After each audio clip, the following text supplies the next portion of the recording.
Hey guys, what's up? क्या हाल चाल? This is CA Nikunj going your tax mentor and I hope you're doing good. I am also doing good. Let me tell you. Today was the day of results. आज CA inter and CA final का result आया for November 2022 attempt. CA inter and CA final examination में पास और fail यही दो हो सकता है और कोई तीसरा ऑप्शन है ही नहीं. या तो आप पास होंगे या तो आप फेल होंगे. जो स्टूडेंट्स पास हुए हैं बहुत खुश है, बहुत ज़्यादा खुश है, अपने फ्रेंड्स के साथ पार्टी कर रहे होंगे, उनके सारे फैमिली मेंबर्स पेरेंट्स को उन पे गर्व होगा और डेफिनेटली गर्व होना भी चाहिए भैया, सक्सेस का बात है, एक अचीवमेंट है. बट वही कहीं और बहुत सारे, इनफैक्ट बहुत सारे मेजॉरिटी स्टूडेंट्स ऐसे हैं जो सीए का एग्जाम्स क्लियर नहीं कर पाए, चाहे वो इंटर हो चाहे वो फाइनल हो, वो नहीं क्लियर कर पाए. और वो ये सोच रहे होंगे, उनका दिल टूट गया होगा, उनका कॉन्फिडेंस लो हो चुका होगा, they are completely shattered, they are negative. वो फोन उठाना बंद कर दिए हैं, वो अपने पेरेंट्स के साथ बात करना बंद कर दिए हैं, वो खाना पीना बंद कर दिए हैं. वो इतना तक सोच लिए कि मेरे को सीए नहीं करना है, या फिर वो इतना तक सोच लिए कि मेरे साथ गलत हुआ, मेरा फ्रेंड पास हो गया, मैं क्यों नहीं पास हुआ. और बहुत सारे नेगेटिविटीज उनके माइंड में आ चुका है. जबकि उन्होंने अपने फ्रेंड्स के साथ क्लासेस किया था, जो फ्रेंड आज पास हो गया है, पार्टी कर रहा है और मजा कर रहा है, सक्सेस का पूरा एंजॉय कर रहा है, अचीवमेंट का एंजॉय कर रहा है, बट वहीं पे वो घर पे बैठा है. Don't worry guys, let me tell you, इस वीडियो को पूरा देखिएगा. जितने भी सीए स्टूडेंट्स आज फेल हो गए हैं उनके लिए आज एक आई ओपनर वीडियो बनने वाला है. ये आई ओपनर वीडियो बनने वाला है. लास्ट तक वीडियो देखिएगा, चैनल को सब्सक्राइब करके रखिएगा, बिकॉज हमारे चैनल में बहुत ज्यादा यूजफुल वीडियोस आप लोग के लिए आने वाला है स्पेशली. तो देखो, what to do now, the title is what to do now. आपको करना क्या है अभी. जो बच्चे पास हो गए हैं, first of all congratulations to you, heartiest congratulations to you and your family. आपके पेरेंट्स को, आपके फ्रेंड्स को, आपके सारे स्टेक होल्डर्स को आप पे बहुत ज्यादा गर्व है. हम लोग को आपके ऊपर बहुत ज्यादा गर्व है. कॉन्ग्रेचुलेशंस, कीप इट अप, आपका बहुत बड़ा अचीवमेंट है. अब आपको क्या करना है, जो सीए इंटर का बात कर रहा हूं मैं, सीए इंटर वाले बच्चों को क्या करना है, उनका आईटी ओटी चल रहा होगा. आपको बेटा आर्टिकलशिप में जाना है, राइट. न्यू सिलेबस के हिसाब से 2 साल का आर्टिकलशिप है, और अगर आप फ्यूचर में प्रैक्टिस करना चाहते हो तो 3 साल का आर्टिकलशिप है. आर्टिकलशिप करने के बाद आपको बीच में ही आपका फाइनल एग्जामिनेशन होगा, मतलब कुछ पीरियड आपका होगा. बेसिकली आर्टिकलशिप के बाद आपका फाइनल एग्जाम होगा और आप सीए बन जाओगे. क्लियर करने के बाद आप चार्टर्ड अकाउंटेंट बन जाओगे.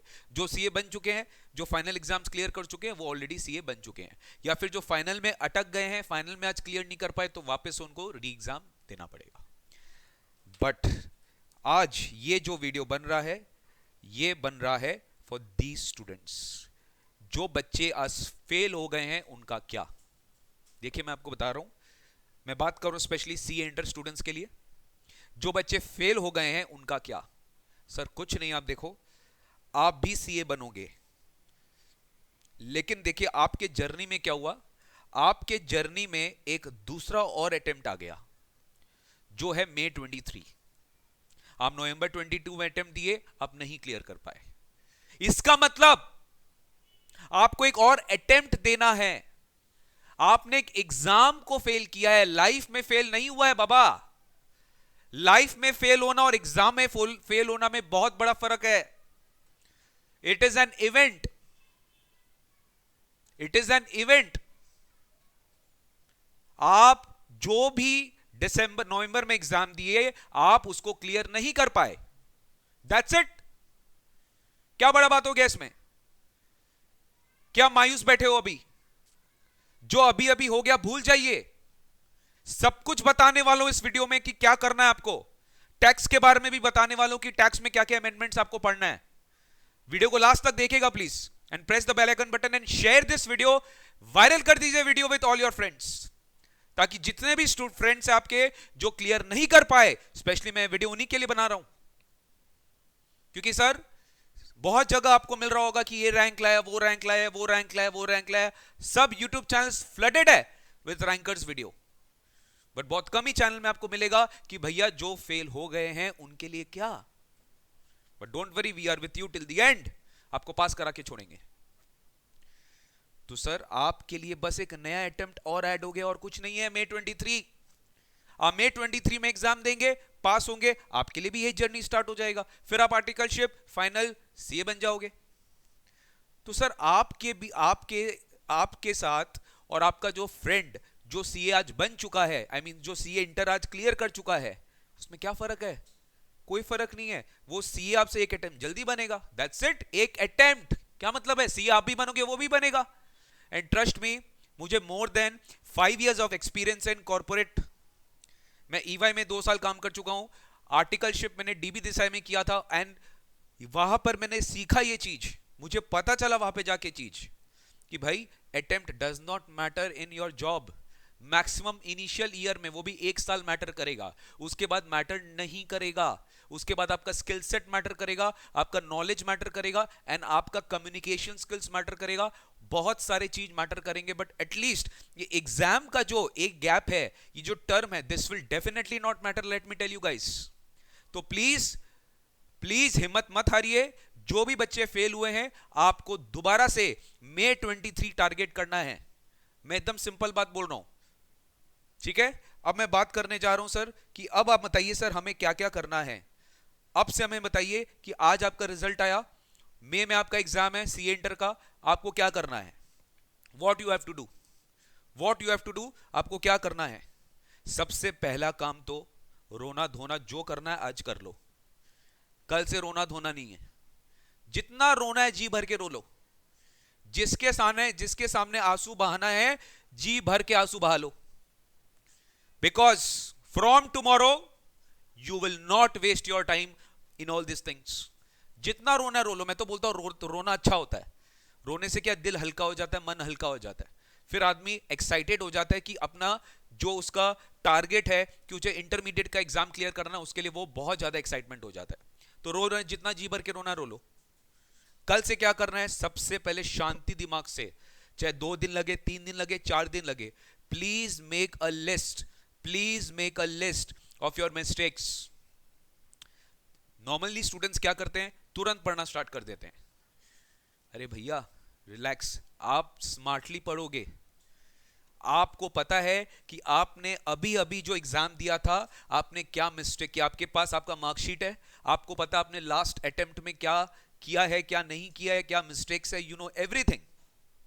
What you have to do, you just have to make a list of your mistakes. आपको अपना मिस्टेक्स का लिस्ट बनाना है पेपर वाइज, कि अकाउंट्स में मैंने क्या मिस्टेक किया, लॉ में मैंने क्या मिस्टेक किया, कॉस्ट में मैंने क्या मिस्टेक किया, एफएम टैक्स, सारा पेपर को आपको बताना है कि आपने क्या मिस्टेक किया। इंट्रोस्पेक्ट करिए, अपने आप से बात करिए, सोचिए। It can be anything, it can be time waste, it can be lack of revision. Normally यही मिस्टेक होता है, lack of revision, lack of practice, did not complete your classes on time, did not revise properly, did not practice, did not solve mock test papers, panic attacks before exam, could not complete the revision one day before exam, did not attend marathons, revision sessions, कुछ नहीं। तो ये common mistakes जो आपका निकल के आएगा, और हो सकता है सब्जेक्ट स्पेसिफिक आपका कोई मिस्टेक है तो वो निकल के आएगा। तो you have to make a list of your mistakes. सबसे पहले अपना मिस्टेक्स को लिस्ट कर लीजिए। अब उससे अपने को एक क्लैरिटी आ जाएगा कि ये मिस्टेक दोबारा रिपीट नहीं होना चाहिए। क्योंकि अगर ये मिस्टेक आइडेंटिफाई हो गया, बिकॉज क्या होता है ना बेटा, अपने मैं देखा हूं based on my 7 years of teaching experience, कि बच्चे क्या करते हैं ना, मिस्टेक्स को आइडेंटिफाई ही नहीं कर पाते, जिससे उनका टर्म पे टर्म लगता रहता है, वो सेम मिस्टेक को दोहराते रहते हैं। एग्जाम्पल के तौर पे दूं, मॉक टेस्ट। आपने पिछले टर्म में मॉक टेस्ट नहीं दिया, इस टर्म में भी आप नहीं देंगे, और आपको अवेयरनेस भी नहीं होगा इस बात का कि आपने मॉक टेस्ट नहीं दिया, मॉक टेस्ट देना कितना इंपॉर्टेंट है। तो प्लीज, आपका एक दोस्त होगा जो आपसे पढ़ाई में बहुत अच्छा है और वो क्लियर कर लिया, उनसे एक बार डिस्कस करिए, या फिर अपने फैकल्टीज के साथ डिस्कस करिए जो आपको गाइड कर सकते हैं। दे विल हेल्प यू। जिनसे भी आपने क्लासेस लिया था वो आपको गाइड करेंगे, they will help you to solve this, and I am sure कि सब आपको हेल्प करने के लिए रेडी होंगे। तो sir, identify your mistakes and make a list of your mistakes. You have not failed in life Baba, it is just an exam. और मैं हमेशा अपने स्टूडेंट्स को एक ही बात बोलता हूं कि this is nothing but a mental game.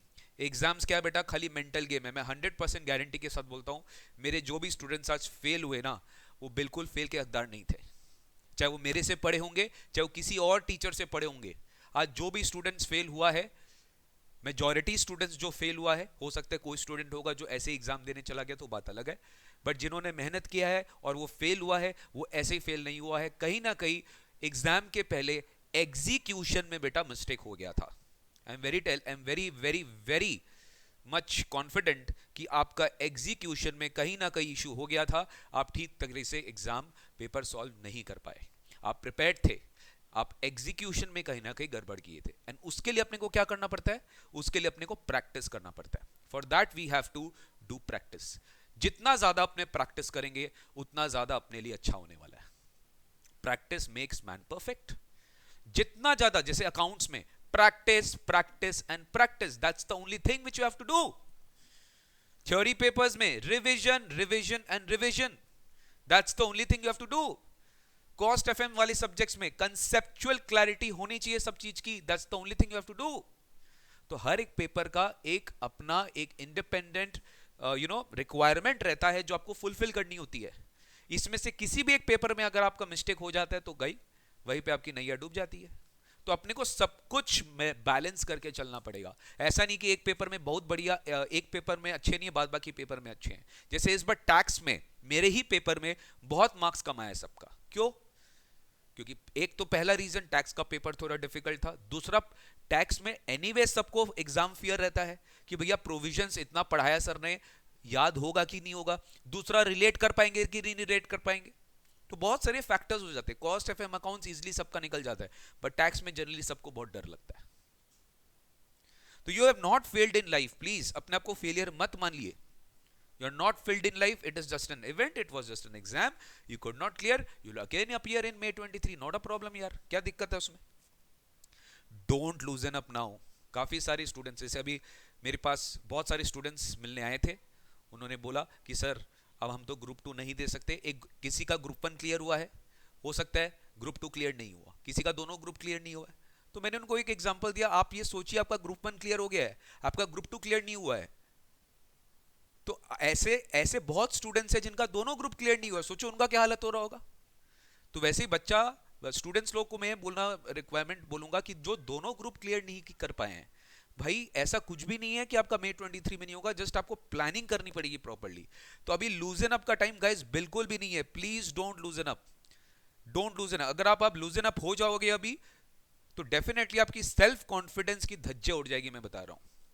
आपका सेल्फ कॉन्फिडेंस बहुत ज्यादा लूज हो जाएगा, और फिर आपके अंदर वो जोश नहीं रहेगा। वो जोश लाना बहुत जरूरी है जो फर्स्ट अटेम्प्ट में था, वो जोश लाना बहुत जरूरी है जो प्रीवियस अटेम्प्ट में था, कि नहीं सर उसी जोश से, उसी डबल ट्रिपल एफर्ट से इस बार हम काम करेंगे, सारे मिस्टेक्स को रेक्टिफाई करते हुए हम लोग इस बार स्टडी करेंगे और अपना सारा 100% एफर्ट यहां पे दे देंगे। और कल से ही पढ़ना स्टार्ट कर दो, डोंट वेस्ट योर टाइम। एक एक दिन आप जो वेस्ट करोगे वो जाके बाद में आपको इंपैक्ट क्रिएट करेगा। जितना लेट स्टार्ट करोगे उतना ज्यादा डिफिकल्ट होगा, लेट मी टेल यू। कल से ही पढ़ना स्टार्ट कर दो। कल से पढ़ना मतलब पहले अपना लिस्ट बना लो मिस्टेक्स का, 1-2 दिन जो भी लगे टाइम दो उसमें, और फिर पढ़ना स्टार्ट कर दो। सर कैसे पढ़े, कौन सा सब्जेक्ट पहले उठाए, अपना स्वॉट एनालिसिस करिए। डू योर स्वॉट एनालिसिस। जिस सब्जेक्ट में आप वीक हो, जिस सब्जेक्ट में आपने अच्छा मार्क्स स्कोर नहीं किया, और जिस सब्जेक्ट में आपको लगता है कि आपको ज्यादा एफर्ट डालना है, उसको पहले पकड़िए, उसमें ज्यादा टाइम देना पड़ेगा आपको। एग्जाम्पल के तौर पे आपको पता है मेरा कॉस्ट का पेपर अच्छा गया था, और कॉस्ट में मेरे को आता भी है, कॉस्ट आपको अभी उठाने का रिक्वायरमेंट नहीं है, अकाउंट्स में आपको रिक्वायरमेंट नहीं है, हो सकता है लॉ आपको अच्छा नहीं आता होगा, या टैक्स, तो लॉ टैक्स उठाइए। जिस भी पेपर में आप कंफर्टेबल नहीं थे उस पेपर को पहले उठाइए और रिवीजन करना स्टार्ट करिए। कैसे रिवीजन करेंगे, जिस भी सर से या मैम से आपने क्लासेस ली थी उनका मैट को फिर से रिवाइज करिए। ऑब्वियसली टैक्स में कुछ चेंजेस है जो मैं आपको बता दूंगा, लॉ में आपके लॉ के सर आपको बता देंगे कि आपका क्या चेंजेस है, अकॉर्डिंगली फॉलो हिम और हर। आपको बस वो रिवीजन करना है। अब इसमें क्या होता है ना, मैं आपको बताता हूं, बच्चे क्या गड़बड़ करते हैं, वो 2 थ्योरी पेपर साथ में ले लेते हैं। अरे भैया, एक इंसान का एक सिंपल है, एक बेसिक प्रिंसिपल होता है कि भाई मेरे को बोरिंग भी नहीं लगना चाहिए ना पढ़ते समय, तो प्रैक्टिकल थ्योरी का कॉम्बिनेशन अप्लाई करके चलेगा, हमेशा याद रखिएगा। If you are taking a theory paper, take a practical paper with it. Suppose मान लो फाइनेंशियल मैनेजमेंट में आपके फॉर्मूलाज आपको याद नहीं रहता, कंसेप्ट आपको क्लियर नहीं है, तो एफएम का कंसेप्ट क्लियर करिए. एफएम का मिशन होगा, रिवीजन होगा, कुछ ना कुछ मैराथन वीडियोस होगा, वो डेफिनेटली देखिए और उसके साथ फिर से रिवीजन करिए. और एफएम के साथ साथ आप एक थ्योरी पेपर पकड़ सकते हैं, कॉस्ट के साथ आप थ्योरी पेपर पकड़ सकते हैं, टैक्स अपने आप में सेमी थ्योरी प्रैक्टिकल है, उसके साथ आप एक थ्योरी पेपर या प्रैक्टिकल पेपर जो आपका मन है पकड़ सकते हैं. बट ऑलवेज पिक अप दो subjects first which you think you are weak at. अब आप अकाउंट्स में वीक हो, मैं अकाउंट्स में वीक नहीं हूं, मैं अकाउंट्स को पहले पकड़ू. मैं टैक्स में वीक हूं, मैं टैक्स पहले पकड़ूंगा. तो गाइज ये चॉइस है ना, ये बहुत ज्यादा इंपॉर्टेंट होता है, बिकॉज इनिशियल लेवल पे you need some time to settle down. आते ही धुआंधार बैटिंग करना स्टार्ट करेंगे तो आप बहुत जल्दी थक जाएंगे, आप बहुत जल्दी थक जाएंगे. तो स्टार्टिंग में यू शुड ऑलवेज टेक दो subjects first which you are weak at, क्योंकि लास्ट में जाके वो वीक सब्जेक्ट्स को स्ट्रांग नहीं बना पाएंगे. जो सब्जेक्ट स्ट्रांग है वो स्ट्रांग ही रहेगा आपका. अभी अभी आपने एग्जाम दिया, बहुत ज्यादा टाइम नहीं गया कि वो एग्जाम हुआ है, बट जो सब्जेक्ट्स वीक है उसको स्ट्रांग बनाने में टाइम लगेगा. Next, you shouldn't start too many subjects at one go. काफी सारे स्टूडेंट्स होते हैं, जनरली मैं बात करूं जिनका बोथ ग्रुप्स क्लियर नहीं हो पाया. वहां पे क्या होता है, नॉर्मली बच्चे क्या करते हैं, सर 4-4 पेपर्स पढ़ना डेली स्टार्ट कर देते हैं. इससे क्या होता है ना, क्वालिटी कॉम्प्रोमाइज हो जाता है. जो कर सकते हैं बहुत बढ़िया, बट मेजॉरिटी स्टूडेंट्स नहीं कर पाते. यहां पे मैं मेजॉरिटी का ही बात कर रहा हूं. Don't start with two many subjects at one गो. दो सब्जेक्ट्स काफी है. इनिशियली बोल रहा हूं, हाँ इनिशियली मतलब इनिशियली में भी पहला एक महीना आप दो सब्जेक्ट जो आपका सबसे खराब है, जिसमें आप सबसे वीक हो, जिसमें आपसे मान लो आपका एग्जाम सबसे खराब गया है, सबसे लो मार्क्स आया है या आप फेल हुए उस सब्जेक्ट्स में, वो आप सबसे पहले स्टार्ट करिए. जैसे वो कंप्लीट होगा या वो कंप्लीशन के स्टेज पे होगा, धीरे धीरे नंबर ऑफ सब्जेक्ट्स अपने पोर्टफोलियो में बढ़ाइए. धीरे धीरे 3-3 सब्जेक्ट्स, बस 3 सब्जेक्ट से ज्यादा डेली मत पढ़िएगा. उसके बाद क्या होता है, आपका माइंड आउट हो जाता है. फिर आप जो भी पढ़ोगे जस्ट दैट यू आर, मतलब ज्यादा माइंड को थका रहे हो आप. वो अपने को करना नहीं है. अपने को बेटा रिवीजन करना. और इस बार जो रिवीजन होगा ना, ट्राई टू अंडरस्टैंड, पिछले बार जैसा नहीं होगा. पिछले बार आप बहुत ज्यादा टाइम दे रहे थे रिवीजन में, इस बार टाइम अपने पास लिमिटेड है, तो अपने को अकॉर्डिंगली प्लान करना पड़ेगा. कि भैया अगर मान लो कॉस्ट का एक रिवीजन पकड़े, अपने कोई भी एक सब्जेक्ट का रिवीजन पकड़े, तो अपने को 2 वीक्स में रिवीजन क्लोज करना पड़ेगा, क्योंकि अपने पास बहुत सारा सब्जेक्ट्स है रिवाइज करने के लिए. And we have limited time. फरवरी, मार्च, अप्रैल 3 महीना है, जैन का आधा महीना, 3.5 महीना आपके पास. ज्यादा टाइम आपके पास नहीं है रिवीजन करने के लिए. मई फर्स्ट वीक से इंस्टीट्यूट ऑलरेडी एग्जाम स्टार्ट कर देगा, ऑलरेडी उसका नोटिफिकेशन आ चुका है. अब इसमें एक बात बोलना चाहूंगा कि स्टूडेंट्स एक गड़बड़ करते हैं, वो लास्ट में एक प्रॉपर एग्जाम रिवीजन का टाइम नहीं रखते. एग्जाम रिवीजन मतलब क्या, जो मैं हमेशा अपने स्टूडेंट्स को बोलता हूं, 1 day before exam revision. 1 day before exam मतलब मॉक रिवीजन. आज 100% आप खुद से अपने बारे खुद से सोच के बताना गाइस, जो भी ये वीडियो देख रहे हैं इस वक्त, 1 डे बिफोर एग्जाम आप जब रिवाइज कर रहे थे, तो आपके माइंड में आया था कि नहीं आया था कि यार इतना बड़ा सब्जेक्ट कैसे रिवाइज करेंगे, और आप पैनिक हुए थे कि नहीं हुए थे. सच्ची सच्ची बताना. मुझे पता है आप पैनिक हुए थे, क्योंकि आप इस चीज के लिए प्रिपेयर्ड नहीं थे. नॉर्मली क्या होता है, अगर अपने कोई चीज के लिए प्रिपेयर्ड नहीं होते ना पहले से, और वो चीज अपने को फर्स्ट टाइम मिलता है, तो अपने थोड़े से पैनिक में आ जाते हैं, और वही पैनिक क्या होता है, एग्जाम में रिफ्लेक्ट करता है. मैंने क्लियरली लास्ट टाइम बोला था कि आप इस चीज का आदत डाल लीजिएगा कि कॉस्ट, एफएम, टैक्स, जितने भी आपके ऑटो पेपर है, कम से कम आपको 1 डे बिफोर एग्जाम में जो आपको टाइम मिलता है, लगभग आपको 1.5 दिन मिलता है, अगर आप बोथ ग्रुप दे रहे हैं सी इंटर स्टूडेंट्स के लिए 1.5 दिन आपको मिलता है. वैसे सीए फाइनल के लिए मैं यही सेम चीज बता रहा हूँ. ये जो भी पॉइंट्स हम बात कर रहे हैं सीए फाइनल के स्टूडेंट्स के लिए भी बता रहा हूँ कि सर आपको जो 1.5 डेज मिलता है, उसको आप किस तरीके से रिवाइज करोगे, ये चीज आप इस चीज के लिए आपको एग्जाम के 1 महीना पहले ये टाइम रखना पड़ेगा. 1 महीना पहले, यानी मई के पहले अप्रैल में you will have to keep a buffer time. कम से कम 1 महीना बफर टाइम रखना पड़ेगा, ताकि आप रिवीजन कर सको एक बार सारे पेपर्स का. मतलब आप 2 बार रिवीजन करने वाले हो. एक बार अभी साथ पूरा कंप्लीट डिटेल्ड रिवीजन करने वाले हो, और फिर एक बार और रिवीजन करने वाले हो. और एग्जाम के 1 दिन पहले वो तो अलग होगा ही, मतलब 3 बार आपका रिवाइज हो जाएगा. अभी रिवीजन करने वाले हो, अप्रैल मंथ में पूरा मॉक रिवीजन करने वाले हो, और एग्जाम के 1 महीना पहले जो देखते हो वो अलग. और वेरी वेरी इंपॉर्टेंट, जो बच्चे गड़बड़ करते हैं, मॉक टेस्ट. इंस्टीट्यूट हर बार एग्जाम के पहले 2 सीरीज मॉक टेस्ट लेकर आता है. Please solve those mock test papers. आपको मॉक टेस्ट पेपर सॉल्व करना चाहिए और वो मॉक टेस्ट प्रॉपर इंस्टीट्यूट के स्टाइल में देना चाहिए, और इससे आपको एक फीलिंग आएगी कि आप प्रिपेयर्ड हो कि नहीं एग्जाम के लिए। नहीं भी हो तो आपको एक नॉर्मल आपको पता चल जाता है भैया हम लिख पा रहे कि नहीं लिख पा रहे।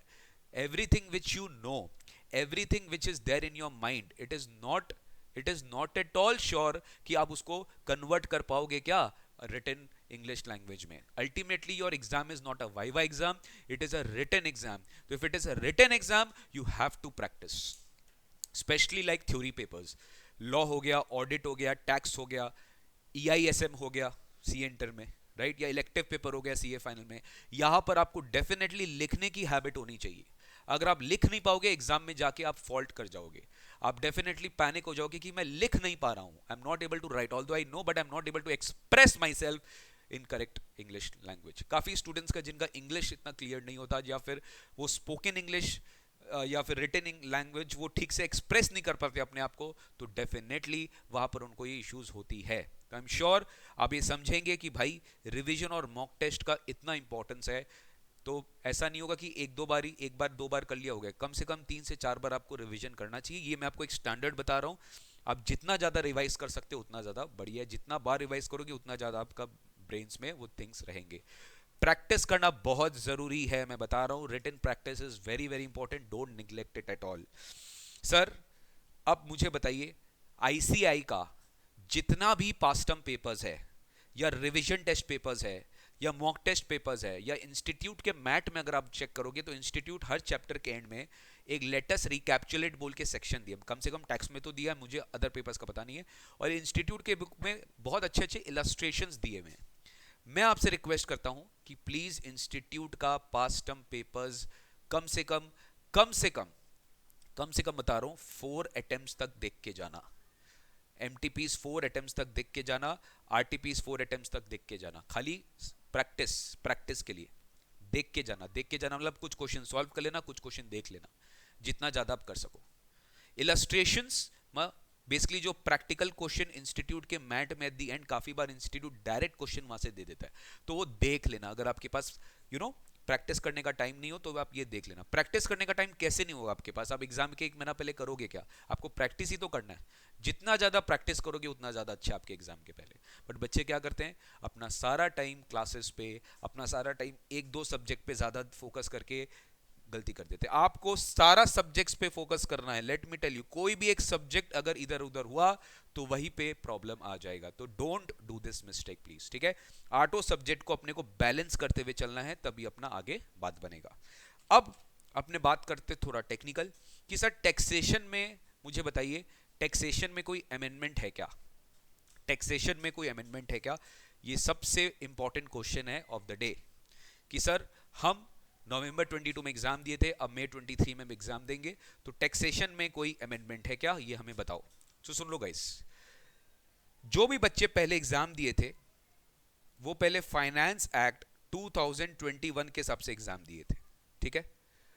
अब वो लोग फाइनेंस एक्ट 2022 के हिसाब से उनको एग्जाम देना पड़ेगा। मतलब कुछ नहीं है बेटा, खाली 1 साल अपडेट होना पड़ेगा आपको। एंड आपके लिए गुड न्यूज क्या है पता है, गुड न्यूज, अब तो हंस दो बेटा, सर अमेंडमेंट्स ना के बराबर है, अमेंडमेंट्स ना के बराबर है। Very few amendments you have to study, let me tell you. Normally finance act के अमेंडमेंट्स बहुत ज्यादा होता है, बट इस बार आपको अमेंडमेंट्स बहुत ज्यादा नहीं पढ़ने पड़ेंगे। तो क्या सर मैं अभी टैक्स पढ़ना चाहूं तो पढ़ सकता हूं? बिल्कुल आप पढ़ सकते हैं, बिल्कुल आप पढ़ सकते हैं।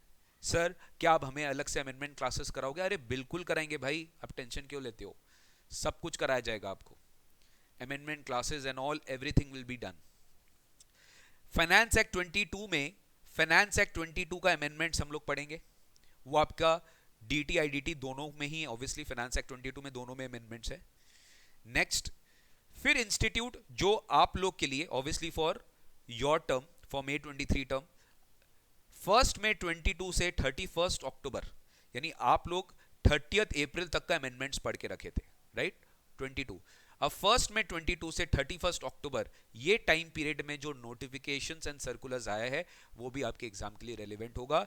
जो institute generally by the month of maybe March तक इंस्टीट्यूट उसका सप्लीमेंट्री इशू करेगा। कब तक इशू करेगा? मार्च तक इंस्टीट्यूट उसका सप्लीमेंट्री इशू करेगा for the month of exam of May, या फेब बी में भी कर सकता है, ठीक है।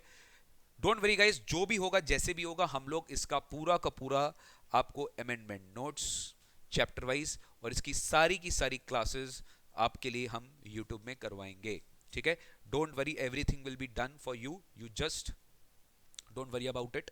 तो ये दो अमेंडमेंट्स फाइनेंस एक्ट 22 का, जैसे मान लो पहले क्या होता था, आप लोग अगर आप लोग को याद होगा, आप प्रीवियस ईयर 21-22 असेसमेंट ईयर 22-23 यही फॉलो करते थे। बस इसको एक साल आगे बढ़ा दो, सब कुछ वही है, प्रीवियस ईयर 22-23 और असेसमेंट ईयर 23-24। अब आपको बेटा ये करना पड़ेगा, और कुछ नहीं है, और कुछ नहीं है। कुछ फ्यू अमेंडमेंट्स है फाइनेंस एक्ट 22 में, और नोटिफिकेशन एंड सर्कुलर्स तो ऐसे बहुत आए हैं, बट इंस्टीट्यूट जो नोटिफाई करेगा अपने को वो ही पढ़ के जाना है। तो इंस्टीट्यूट जब नोटिफिकेशन लेकर आए, आई मीन जब सप्लीमेंट्री लेकर आएगा, जब स्टैट्यूटरी अपडेट लेकर आएगा, तो अपने पढ़ लेंगे गाइस, कोई दिक्कत नहीं है। फिलहाल अभी आपको इसके रिलेटेड आपको टैक्स की पढ़ाई रोकने की दरकार नहीं है, बिकॉज चेंजेस वैसे नहीं है कि बहुत ज्यादा ड्रास्टिक चेंजेस है, ठीक है, वैसा कोई चेंजेस नहीं है। तो आप अपना टैक्स का जो पढ़ाई कर रहे हो वो प्लीज रिवीजन करते रहो, मेरा अमेंडमेंट क्लासेस का कोई कनेक्शन नहीं है, आप अपना टैक्स का पढ़ाई करते रहो। आपको प्लीज वापस से क्लास भी लेने की रिक्वायरमेंट नहीं है, आपको टैक्स का क्लास लेने की रिक्वायरमेंट नहीं है। It is very very important कि जो भी आपको पढ़ाया गया था आप वैसे ही पढ़ते रहिए, आपको टैक्स की क्लासेस बिल्कुल भी लेने की रिक्वायरमेंट नहीं है। आप बस अमेंडमेंट्स मेरा देख लेना, जो हम अमेंडमेंट्स कराएगा वो आप प्लीज देख लीजिएगा गाइस, ठीक है ना। प्लीज अमेंडमेंट्स देख लेना, जो भी मैं अमेंडमेंट्स कराऊंगा do it very very nicely, ठीक है। सो दैट्स इट गाइस, आज के लिए इतना ही रखेंगे। डीमोटिवेट मत होइएगा, मैंने ट्राई किया कि आपके पॉइंट ऑफ व्यू से मैक्सिमम क्वेरीज रिजॉल्व कर पाऊं, तो इसमें कोई दिक्कत नहीं आनी चाहिए। मेरे को लगा कि अभी मेरे को ऐसे स्टूडेंट्स को केटर करना चाहिए, उनको कम से कम एड्रेस करना चाहिए कि सर जो बच्चे फेल हुए उनके लिए क्या, what to do for them. तो गाइज उनके लिए एक छोटा सा वीडियो था, अच्छा लगा होगा तो शेयर करिएगा, और please also subscribe our YouTube channel Nikunj Goenka tax mentor and support us in our journey which we are doing for all our students. Thank you so much, take care, God bless you, see you very soon in our next session, bye bye. और yes, revision करते रहिए, amendments का इससे कोई connection नहीं है। Amendment जब आएगा, टाइम होगा आपको बता, फेब एंड में या मार्च फर्स्ट वीक में हम लोग अमेंडमेंट क्लासेस करेंगे अलग से, डोंट वरी अबाउट इट, ठीक है ना। Thank you so much, take care, God bless you.